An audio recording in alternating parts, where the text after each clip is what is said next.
प्यारे बच्चों, बद्रीनाथ प्रगति GKGS classes तिरंगा चौक सहरसा में आप सभी का हार्दिक स्वागत एवं अभिनंदन। प्यारे बच्चों, आज जो अपना लोग स्टार्टिंग करेंगे वह प्यारे बच्चों ज्योग्राफी स्टार्टिंग करेंगे। और ज्योग्राफी में जो स्टार्टिंग करेंगे प्यारे बच्चों, वह आपको दूसरा चैप्टर स्टार्टिंग करेंगे। पहला चैप्टर आपका समाप्त हो गया होगा। हमें आशा है कि उसका आप PDF का आप फेयर कॉपी बना लिए होंगे और प्यारे बच्चों वीडियो के माध्यम से आपका क्लियर हो गया होगा। अब यदि हम लोग स्टार्टिंग शुरू करते हैं कि यदि अध्याय 2 दूसरा चैप्टर स्टार्टिंग करते हैं, जो आपकी बोर्ड एग्जाम के लिए अति महत्वपूर्ण चैप्टर हो जाता है, और उस चैप्टर को प्यारे बच्चों हम लोग पढ़ते हैं। और दूसरा चैप्टर का पहले हम लोग नाम जानते हैं प्यारे बच्चों। दूसरा चैप्टर जो है वह प्यारे बच्चों आपको नाम जो है वह आपको पढ़ेंगे, वह प्रवास के बारे में प्यारे बच्चों पढ़ेंगे। तो दूसरा चैप्टर प्यारे बच्चों हम प्रवास पढ़ेंगे। यदि इस प्रवास के प्रकार को हम प्यारे बच्चों पढ़ेंगे, प्रवास पढ़ेंगे, प्रवास के प्रकार को पढ़ेंगे, और प्यारे बच्चों इस प्रवास के कारण को हम लोग पढ़ेंगे। फिर प्रवास के परिणाम को हम लोग पढ़ेंगे। तो अब यदि हम लोग जो चर्चा कर रहे हैं, ध्यान देंगे, इस प्रवास को, प्रवास के प्रकार को, प्रवास के कारण को, प्रवास के परिणाम को। तो अब यदि इससे प्रवास हुआ, प्रवास के प्रकार हुआ, प्रवास के कारण हुआ, प्रवास के परिणाम हुआ, तो पहले इस चैप्टर में प्यारे बच्चों हम लोग जो शुरुआत करेंगे, प्रवास को समझने से पहले हम लोग को एक चीज आपको समझना पड़ेगा, कीवर्ड प्यारे बच्चों। एक चीज इस चैप्टर में समझना है, जिस पॉइंट को हम लोग समझेंगे उद्गम स्थान, और प्यारे बच्चों हम लोग समझेंगे गंतव्य स्थान। तो अब यदि उद्गम स्थान किसे कहा जाता है और गंतव्य स्थान किसे कहा जाता है, उसके बारे में हम जानते हैं। उद्गम स्थान और गंतव्य स्थान को हम लोग जानते हैं। तो उद्गम स्थान उसे कहा जाता है जहां से हम चलने की प्रक्रिया शुरू करते हैं। जैसे प्यारे बच्चों हम यहाँ हैं, इस स्थान से इस स्थान पर प्यारे बच्चों हम चले, तो जहां से चलने की प्रारंभ करते उसे कहा जाता उद्गम स्थान। तो हमने बोले जहां से चलने की शुरुआत करते हैं, जहां से हम चलने की शुरुआत करते हैं उसे उद्गम स्थान कहा जाता है। तो हमने क्या बोले, जहां से चलने की शुरुआत करते हैं उसे क्या कहा जाता है, उद्गम स्थान कहा जाता है। अब यदि आ जाएगा गंतव्य स्थान, तो जहां पर हम पहुंचते हैं, जहां पर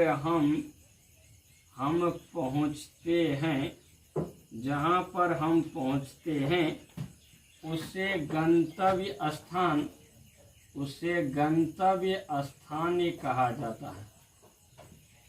अब दोनों चीज समझने में कोई दिक्कत नहीं होगा। उद्गम स्थान जहां से चलने की शुरुआत करते उसे उद्गम स्थान कहा जाता है, और गंतव्य स्थान जहां पर हम पहुंचते हैं उसे गंतव्य स्थान कहा जाता है।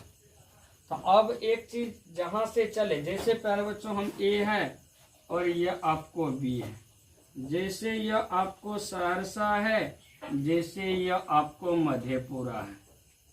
तो हमने इस सहरसा से चले और कहाँ पहुँचे, मधेपुरा। मतलब A स्थान से चले और किस स्थान पे पहुँचे, B स्थान पे चले।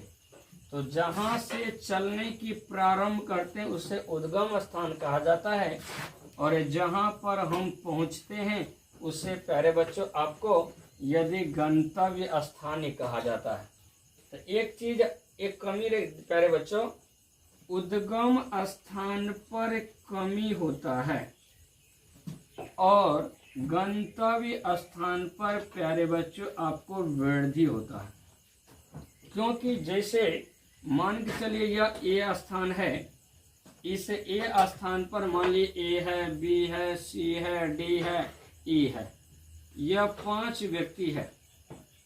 और इस 5 व्यक्ति में से प्यारे बच्चों 2 व्यक्ति निकल करके आपको चला गया इस स्थान पर, 2 व्यक्ति आपको आ गया। तो जहां से अब यहाँ बचा कितना व्यक्ति, ए बचा और डी बचा और कौन बचा, ये 3 व्यक्ति। 2 व्यक्ति की क्या हो गया, कमी हो गया, और यह 2 व्यक्ति कहाँ वृद्धि कर दिया, वहां कर दिया। तो आपको एक ऑब्जेक्टिव क्वेश्चन पूछा जाएगा कि उद्गम स्थान पर जनसंख्या की, उद्गम स्थान पर जनसंख्या की कमी होती है। उद्गम स्थान पर जनसंख्या की क्या होती है, कमी होती है, और इस गंतव्य स्थान पर जनसंख्या की क्या होती है, वृद्धि होती है। तो हमने बोले उद्गम स्थान पर जनसंख्या की कमी होती है और गंतव्य स्थान पर जनसंख्या की क्या होती है, वृद्धि होती है। तो अब यदि हम लोग उद्गम स्थान जाने और प्यारे बच्चों गंतव्य स्थान जाने, यहाँ तक समझने में कोई दिक्कत नहीं रहा होगा। अब हम लोग जो मूल चैप्टर है, मूल पॉइंट है, उस पर हम लोग चलते हैं। अब यदि हम लोग बात करेंगे तो इस प्रवास के बारे में बात करेंगे।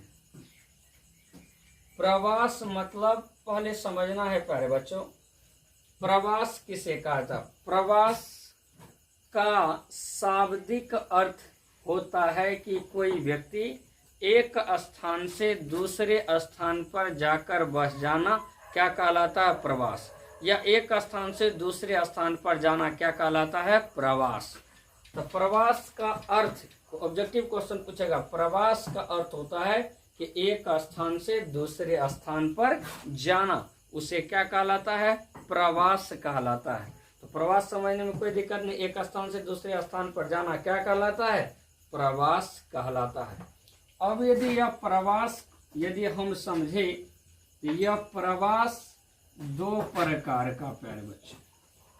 तो अब यदि प्रवास के प्रकार के बारे में जानेंगे, प्रवास 2 प्रकार का, एक होता है आपको अंतर्देशीय प्रवास, एक होता है अंतर्देशीय प्रवास और एक होता है अंतर्राष्ट्रीय प्रवास। तो अब यदि आपको कहा जाएगा कि अंतर्देशीय प्रवास और अंतर्राष्ट्रीय प्रवास के बारे में बताने के लिए, तो अब यदि अंतर्देशीय प्रवास किसको कहेंगे, अंतर्राष्ट्रीय प्रवास मतलब प्रवास के कितने कारण, 2। प्रवास कितने प्रकार, 2 प्रकार के, एक अंतर्देशीय प्रवास, एक आपको अंतर्राष्ट्रीय प्रवास। तो अब पहला हम लोग जानेंगे अंतर्देशीय प्रवास, फिर इसके बाद हम लोग जानेंगे कौन प्रवास, अंतर्राष्ट्रीय प्रवास को हम लोग जानेंगे। तो अब पहले प्यारे बच्चों अंतर्देशीय प्रवास किसको कहेंगे, पहले इसको समझते। जब एक देश के अंदर ही, क्या बोले, जब एक देश के अंदर ही एक स्थान से दूसरे स्थान, एक राज्य से दूसरे राज्य में जाकर हम बस जाते हैं, उस प्रकार के प्रवास को अंतर्देशीय प्रवास बोले। फिर से हम समझा रहे हैं, अंतर्देशीय प्रवास से हम यह समझते हैं कि जब कोई व्यक्ति एक स्थान से दूसरे स्थान, एक राज्य से दूसरे राज्य में जाकर बस जाता है, उस प्रकार के प्रवास को हम क्या बोलेंगे, अंतर्देशीय प्रवास। तो जो अंतर्देशीय मतलब हम कह सकते हैं देश के अंदर, इसके अंदर, देश के अंदर ही हम एक स्थान से दूसरे स्थान जाएंगे। जैसे अपना देश यह हो, आपको यदि अपना देश भारत हुआ, जैसे कोई व्यक्ति आपको यह सहरसा से प्यारे बच्चों, यदि आपको यह सुपौल गया, तो सहरसा से सुपौल आया तो एक प्यारे बच्चों बिहार राज्य के अंतर्गत ही एक स्थान से दूसरे स्थान गया। या हम कह सकते हैं कोई व्यक्ति अपने बिहार से उत्तर प्रदेश गया या पंजाब गया या मान के चलिए प्यारे बच्चों जम्मू कश्मीर गया। तो एक देश के अंदर ही एक राज्य से दूसरे राज्य गया, तो उस प्रकार के प्रवास को हम क्या बोलेंगे? आपको यदि प्रवास बोलेंगे अंतर्देशीय प्रवास। अंतर्देशीय प्रवास मतलब एक देश के अंदर ही एक स्थान से दूसरे स्थान, एक राज्य से दूसरे राज्य जाना ही क्या कहलाता? आपको अंतर्देशीय प्रवास कहा जाता है। अब यदि अंतर्देशीय प्रवास अब समझने में आप लोग को दिक्कत भी नहीं रहा होगा, इसका परिभाषा और डिफिनेशन भी हम आप लोग को बता दिए। अब अंतर्देशीय प्रवास के बाद हम लोग समझते हैं अंतर्राष्ट्रीय प्रवास। तो अब अंतर्राष्ट्रीय प्रवास, तो पहले हम लोग इस अंतर्देशीय को समझे, फिर हम लोग चलते हैं अंतर्राष्ट्रीय प्रवास। तो पहले अंतर्राष्ट्रीय प्रवास किसे कहा जाता है, इसके डिफिनेशन को हम लोग जानते हैं। तो अंतर्राष्ट्रीय प्रवास उसे कहा जाता है जब कोई व्यक्ति एक देश से दूसरे देश, जब कोई व्यक्ति एक देश से दूसरे देश में जाकर बस जाता है, तो उस प्रकार के प्रवास को अंतर्राष्ट्रीय प्रवास कहा जाता है। हमने क्या बोले? जब कोई व्यक्ति एक देश से दूसरे देश में जाकर बस जाते हैं, उस प्रकार के प्रवास को क्या कहलाता है? अंतर्राष्ट्रीय प्रवास कहा जाता है। जैसे भारत से रूस गया, भारत से अमेरिका गया, भारत से नेपाल गया, या नेपाल से भारत आया, अमेरिका से भारत आया, रूस से भारत आया, तो उस प्रकार के प्रवास को हम क्या बोलेंगे? अंतर्राष्ट्रीय प्रवास बोलेंगे। जैसे प्यारे बच्चों यदि अंतर्राष्ट्रीय सीमा, तो पहले हम लोग समझते हैं अंतर्राष्ट्रीय सीमा। तो अंतर्राष्ट्रीय सीमा उसे कहा जाता है जब दो देश के बीच या दो से अधिक देश के बीच जो सीमा रहता, उस प्रकार के सीमा को कहते हैं अंतर्राष्ट्रीय सीमा।